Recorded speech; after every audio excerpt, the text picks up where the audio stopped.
सदस्य हो वह आ जाए।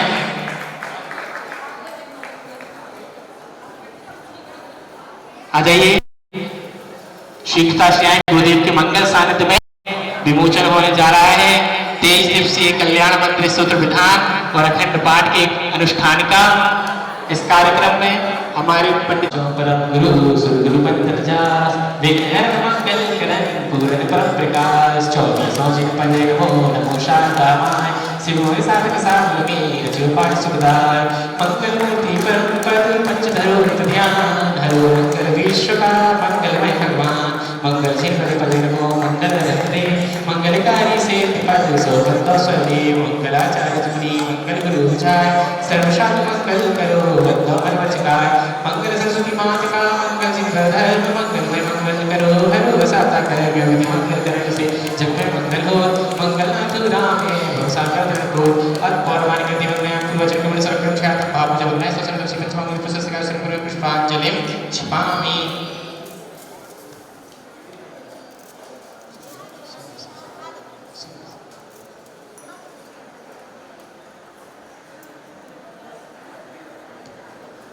चलिए हाथ जोड़ लें। ओम जय जय जय नमोस्तु नमोस्तु नमोस्तु नमो नित्तम नमो सिद्धार्थ नमो हरियाम नमो जय नमो लोय सौषा ओम विराजमान पुष्पांजलि क्षिपामि चत्तारि मंगलमय तुम सामोके प्रथमं चत्तारि उत्तम तिलोत्तम सिद्धारोत्तम सावोत्तम के प्रथम धर्मोत्तम चत्तारि शरण पवसामिति शरण पवसामि सिद्धि शरण पवसामि साव शरण पवसामि के प्रथम शरण पवसामि ओम पुष्पा पुष्पांजलि उच्चविद अविद्रा मित्रवा सुस्तुत दुर्गा ध्यान पंच नमस्कार सर्वकाम पंचदेव मित्रा मित्रवा सर्वावस्थानतो विवा जय श्री परमात्मा नाम सावया मित्रेशचि परिपत्रो एवं सर्व विनाशना मंगलेषु च सर्वेषु प्रथमं मंगलम मतायषु पंचमयारो सर्वभाव विनाशो मंगलार्चन परि पुष्पांजलि छिपेगा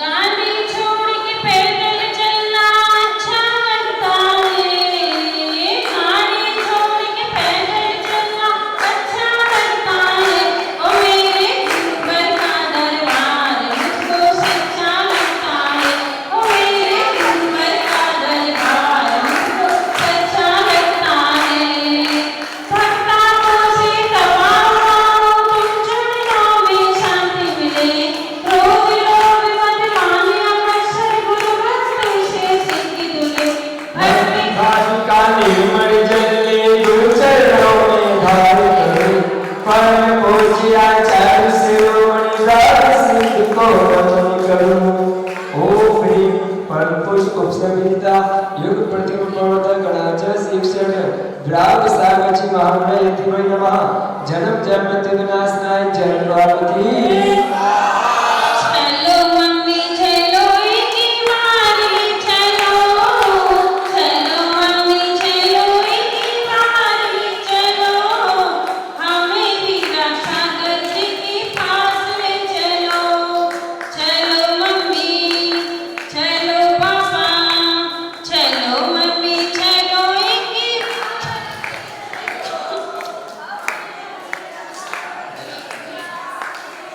जग की आकुल तारी सारी ममता का विष पिला रही तिसला मोह क्रोध की अग्नि अंतर मन को जला रही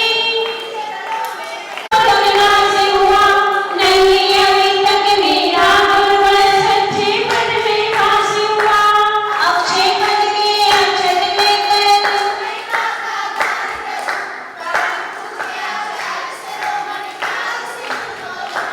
आपके ही पथी पे बढ़ाएंगे कदम आपके ही पथी पे बढ़ाएंगे कदम ऊंचाई रखेंगे तेरा नाम हरदम। क्या चढ़ाना है पता है आपको? क्या चढ़ाना है?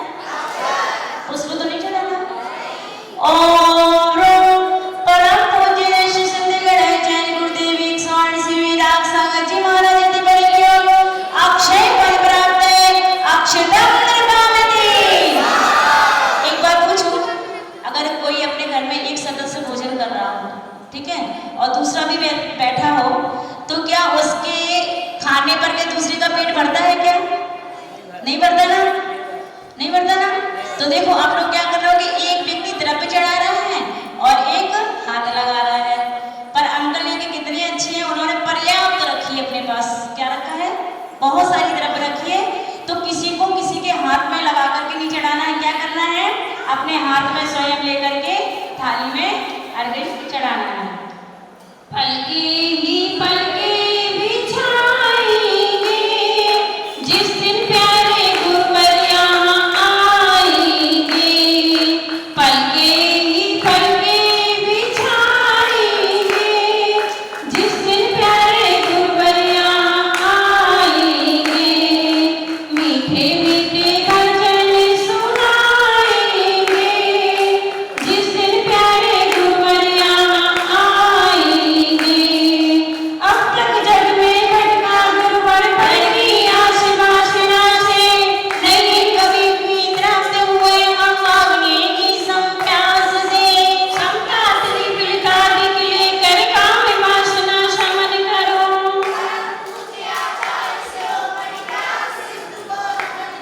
परम पूज्य आचार्य शिरोमणि वैराग्य सिंधु जी को नमन करो। ये सबके मुख से निकलना चाहिए, है ना? तो सरल है, सब लोग पढ़ लेंगे। ऐसा कोई भी व्यक्ति ना रहे जो इस लाइन को ना पढ़े, और स्वामी सबको एक साथ बोलना है, चाहे वो पूजा करें या ना करें। हाँ।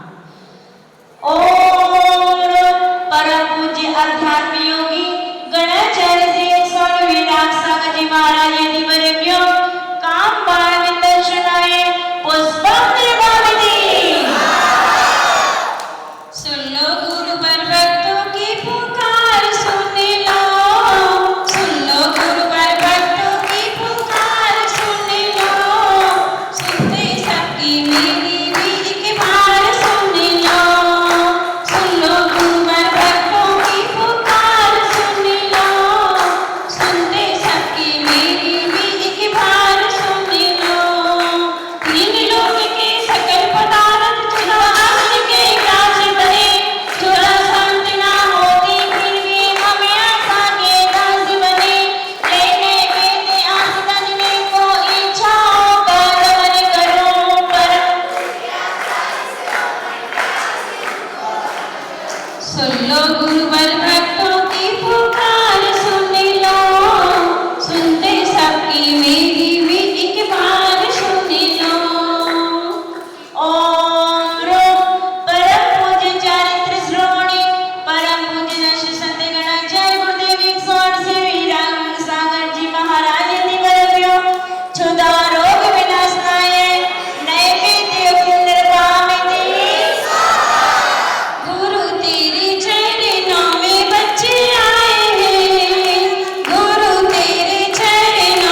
उत्तम तप और त्याग अकिंचन ब्रह्मचर्य विमलतम है।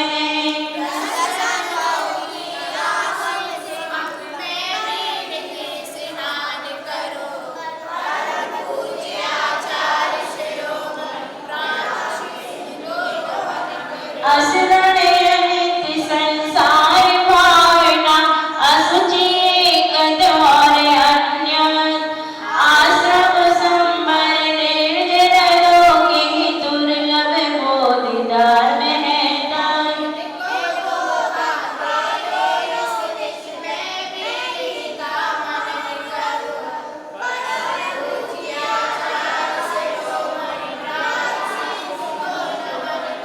निश्चित श्रद्धा ज्ञान चरित्र को निर्विकल्प बनाया है। अवेद रत्न त्रय को पाने मैंने शीश झुकाया है।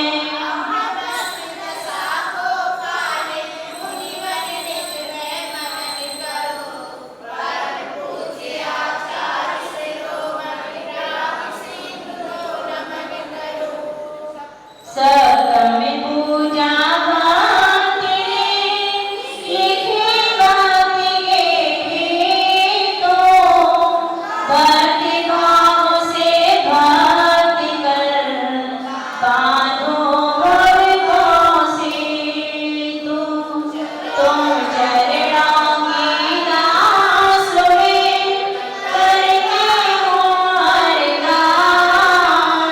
नास पास भव का करो दीजिए चरण निवास। नास पास भव का करो दीजिए चरण निवास। ओम ह्रीं परम पूज्य विभूति गणेश गुरुदेव स्वामी श्री सरस्वती महाराज जी वर्यो अनंत प्राप्त अरिहंत पावित्रे भूले चूके सब पापी हूँ मैंने पढ़े अजान। एक ही भावना बसे यही हो सबका कल्याण। पर पुष्पांजलि छिपी सभी लोग अपने हाथों में खड़े होकर के अर्घ्य लेंगे। मेरे सर पे रख दो गुरुवर, मेरे सर पे रख दो गुरुवर, अपने दोनों हाथ देना है तो दीजिए जन्म जन्म का साथ। देना है तो दीजिए जन्म जन्म का साथ। बीते राग में रथ बनाया भाव सहित मुनि पद को पाया। बीते राग में रथ बनाया भाव सहित दर्शन पाया। ओम परम पूज्य उपाध्याय विकसित सागर जी महाराज साक्षात विराजमान उनके पावन चरणों में अनर्घ्य पद प्राप्त है। अरिहंत पावित्रे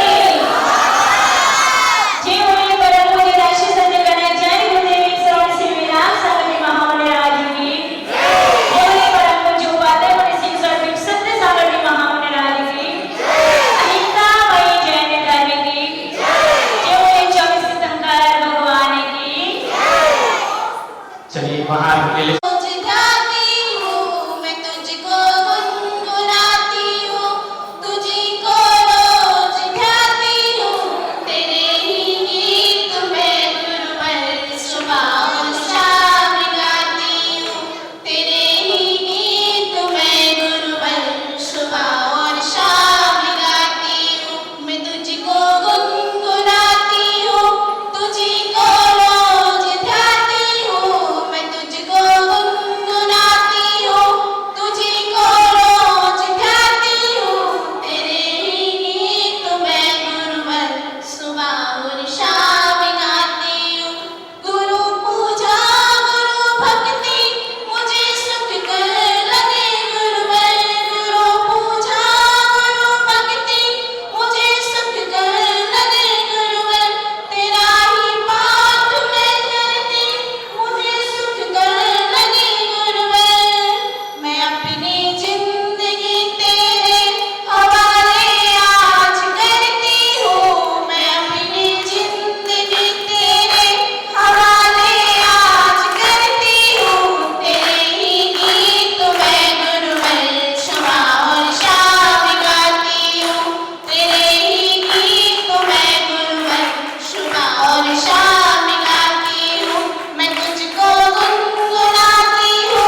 संसापितो मेरुगिरौ जिनेन्द्र या काम जीता जनसौकिकारी तम सोद्धि भावा ददितं नमामि तम सोद्धि भावा ददितं नमामि गुरुः पन्थ्यो नित्यं ज्ञाने दर्शननायकः चारित्राणुगम्भीरा मोक्षमार्गोपदेशकः मोक्षमार्गोपदेशकः सरस्वती नमस्तुभ्यं वरदे कामरूपिणी विद्यारम्भं करिष्यामि सिद्धिरे भवतु मे सदा सिद्धिरे भवतु मे सदा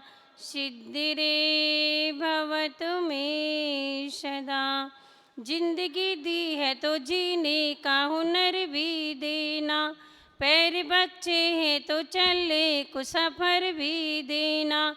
मैं तो गूंगी थी भाषा आपने सिखाई, मैं तो गूंगी थी भाषा आपने सिखाई। अब मैं बोलूँ तो वाणी में असर भी देना, अब मैं बोलूँ तो वाणी में असर भी देना।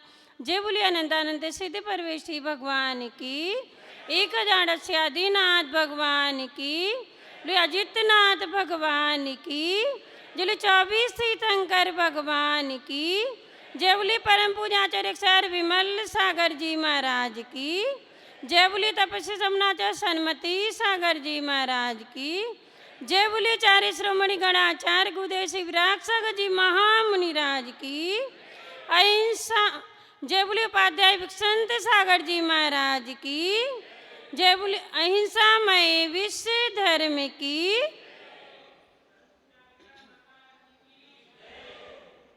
हमने पूज्य गुरुदेव से जो सीखा है समझा है वही देने की कोशिश करूंगी। अच्छा लगे तो पूज्य गुरुदेव का समझना, गलती हो तो मेरी समझकर छोड़ देना।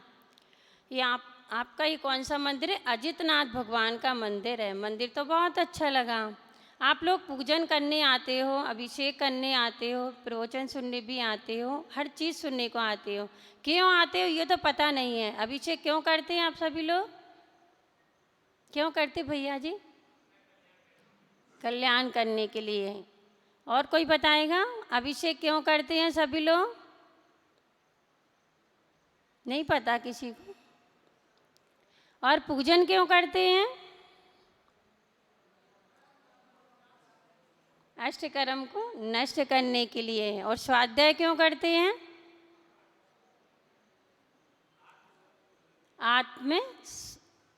आत्मा के ज्ञान के लिए, है ना, या जानने के लिए।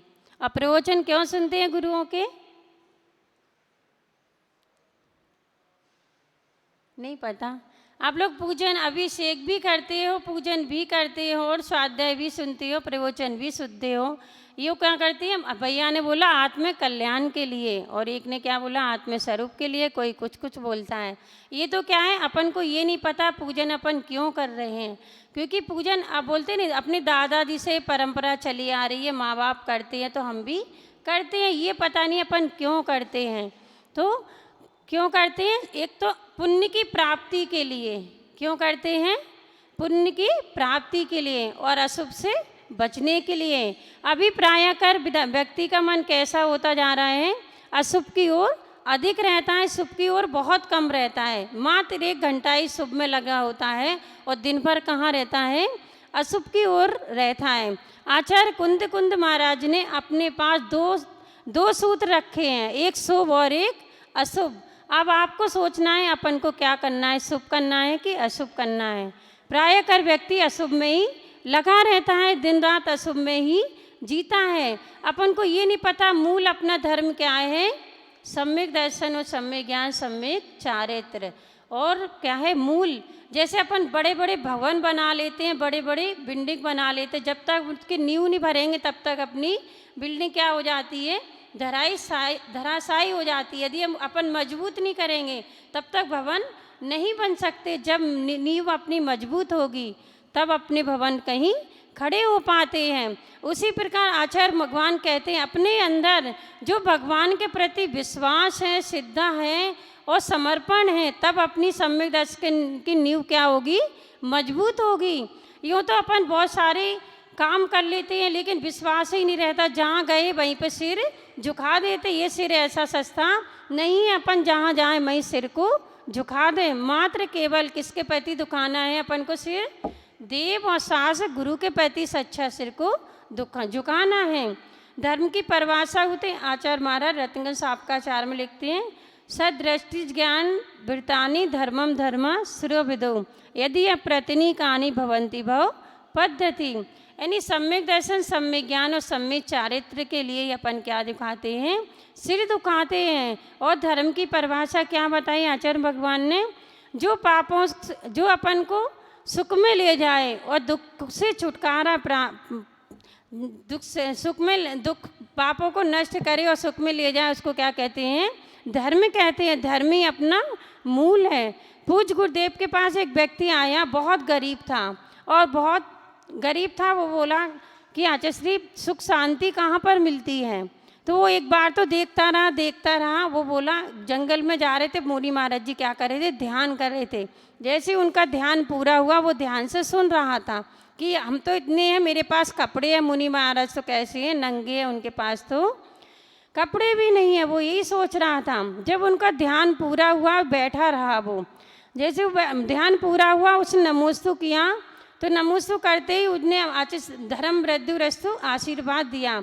उसने सोचा मुनि महाराज ने क्या बोला, कुछ बोला है, मेरे लिए साप दिया है। लेकिन गुरु महाराज कभी किसी को साप नहीं देते हैं, वो तो धर्म वृद्धि सुख शांति के लिए। अब वो दिन भर यही सोचता रहा, मैं पूछूंगा क्या बोले महाराज जी, क्या बोले मेरे से। तो बाद में जो आया, पूछा महाराज जी आपने क्या बोला? तो उसने बोला आपका परिवार सुख शांति मय रहे और जीवन में धर्म की वृद्धि हो और अपन जीवन सुख शांति से जिए और खूब धन संपत्ति आपके पास आए। तो वो दिन पर दिन आता गया। बोलते धर्म किसका होता है? जो माने उसका होता है।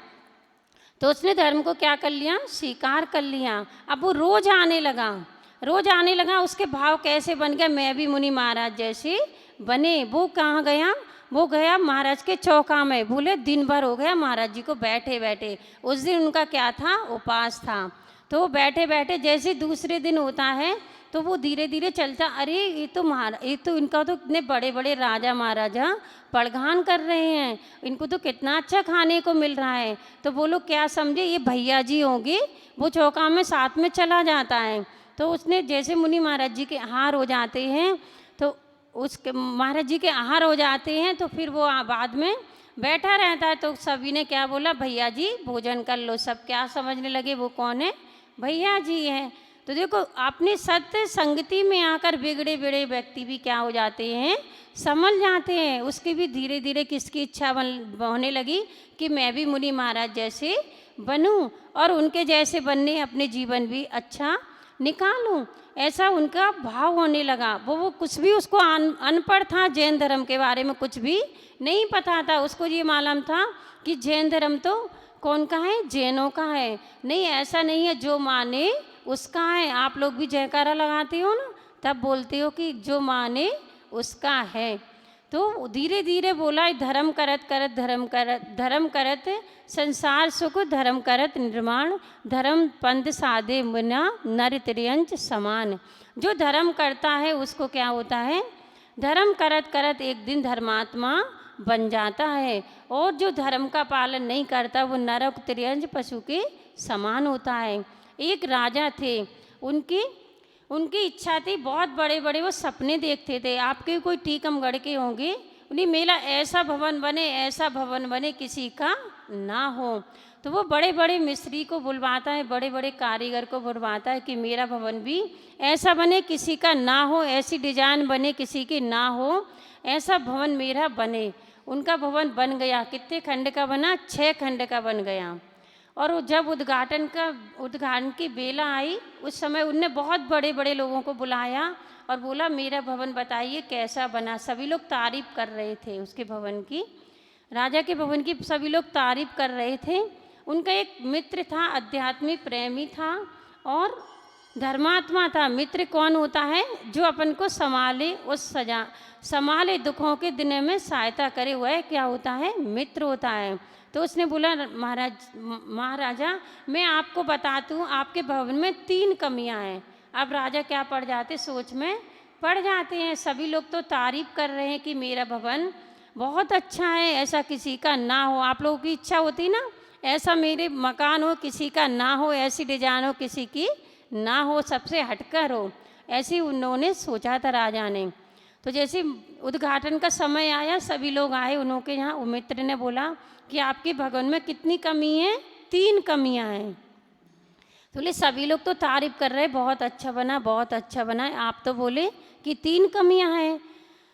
तो उन्होंने बोला पहली कमी है, जिसने जो भवन बनाया है वो जो भवन आपने बनाया वो एक ना दिन टूट जाएगा। तो राजा बोले फिर से उसको क्या करवा लेंगे? रिपेयरिंग करवा लेंगे। फिर बोले नहीं, वो तो एक ना दिन टूटेगा। और दूसरी बात बोले, जिसने जो भवन बनाया है वही भी नहीं रहेगा। और तीसरा बोला है राजा, आप भी नहीं रहोगे, जो आपने बनाया है वो भी आप भी नहीं उसमें रह पाओगे, आप भी चले जाओगे। तो उनको राजा को क्या हो जाता है? वैराग हो जाता है। तो उद्घाटन का ना होकर क्या होने लगता है? दीक्षा महोत्सव होने लगता है। बोलते जिंदगी में निर्माण नहीं करना, निर्माण की यात्रा करना है। अपन को क्या निर्माण तो नहीं कराना है, लेकिन अपनी जिंदगी निर्माण की यात्रा करना है। बोलते सदा ना रहा है, सदा ना रहेगा। आपका मंदिर भी हमें बहुत अच्छा लगा, बहुत बड़ा है, लेकिन आपके मंदिर में एक कमी है, बताए? चंदोबा नहीं है। सब मंदिरों में चंदोबा लगना चाहिए, लेकिन तिल्लो पंडिती में कहा है जो मंदिर में छत्र दान करते हैं, चंदोबा दान करते हैं, घंटा दान करते हैं, उन्होंने के देवों के द्वारा उनके ऊपर भी छत्र चंदोबा लगाया जाता है। तो आपके मंदिर में भी क्या लगना चाहिए? कितने वेदी हैं? 8 वेदी हैं। तो चंदोबा जरूर होना चाहिए। देखो भगवान का अभिषेक आप लोग मकान बना लेते हो, इतने अच्छे अच्छे बनाते, कोई कमी ना रहे। तो उसी प्रकार अपन मंदिर में करेंगे तो मंदिर में तो कितनी बहुत अगले ये तो क्या बोलते हैं, पुण्य का अवसर है आपके पास। देखो विधान बोले नहीं, अभी विधान होने वाला है आपके यहाँ पर। कितने तारीख से होना है? 30 तारीख से 23 तारीख तक। तो ये क्या है? पुण्य के क्षण हैं। ये तो जिंदगी भर तो काम तो लगे ही रहते हैं, कभी टाइम नहीं मिलता, लेकिन कुछ पुण्य के क्षण अपन मोक्ष मार्ग पर यूँ तो बढ़ नहीं सकते, लेकिन विधान और पूजा के द्वारा ही अपन मोक्ष मार्ग तय कर सकते हैं, उन भगवान की स्तुति कर सकते हैं। जो भगवान की स्तुति और विधान पूजा आदि करता है, बोलते मोक्ष मार्ग की ये क्या है? चाबी है। क्योंकि त्याग तपस्या तो अपन नहीं कर पाते, वो कौन करते हैं? महाराज जी और माता जी। नहीं, ऐसी बात नहीं है। आप लोग भी छोटे छोटे नियम लेकर अपनी ज़िंदगी को संभाल सकते और बना सकते हैं। ऐसे नहीं कि हम लोग भी आप जैसे ही थे, लेकिन छोटे छोटे नियम लिए तो एक बार ऊपर उठ गए। उसी तरह आप लोग भी खूब भगवान की भक्ति करना और महाराज जी की जितने दिन आपको मिले हैं उतने दिन बहुत सेवा करना और पुण्य की प्राप्ति करना, यही पुण्य कमाने के क्षण होते हैं। अभी कहाँ होने वाला है? चतुर्मास। कहाँ होना है? कहाँ होना है? हाँ, सारे टीकमगढ़ में, जिन्हीं के एक ही बाजारी मंदिर में होना है। सबका चातुर्मास है। नहीं तो भैया वो ही करें, वो ही ले आए हैं, वो ही चौका लगाएं, वो ही प्रवचन सुने, वो ही सारा काम करें। ऐसा नहीं है। सभी का कर्तव्य होता है कि हाँ गुरु महाराज आए हैं, हमारे यहाँ भी पूरी टीकमगढ़ समाज का है, केवल बाजार मंदिर का नहीं है। ऐसा मत सोचना। यदि आप ऐसा सोचोगे तो आपको पुण्य की प्राप्ति नहीं होगी। और ये सोचेंगे हमारे ही मंदिर में हो रहा, हमारे ही महाराज हैं, हमारे ही मंदिर में सब कुछ हो रहा है, तो आपको भी चतुर्मास बराबरी पुण्य लगेगा। यदि मौका लगाए तो आप भी चौका लगाने में पीछे नहीं होना। देखो आचार्य महाराज बोलते हैं पाप किससे धुलते हैं? दान से और पूजा से। मुखम द्वारा सावय धम्मो, यानी दान और पूजा से। अपन लोग कपड़ा किससे धो लेते हैं? साबुन से धो लेते हैं। और अपने कर्म किससे धुलेंगे? दान के द्वारा धुलेंगे। हर दान की बहुत महिमा है। बहुत महिमाएं आपको महाराज श्री बताएंगे इसके बारे में। तो आप लोग कभी भी पीछे नहीं रहना, ये बोलना पूरे टीकमगढ़ का चातुर्मास है। अब मत बोलना बाजार के मंदिर का है। कहाँ का है चातुर्मास? हाँ, टीकमगढ़ का। ये बात तो अपन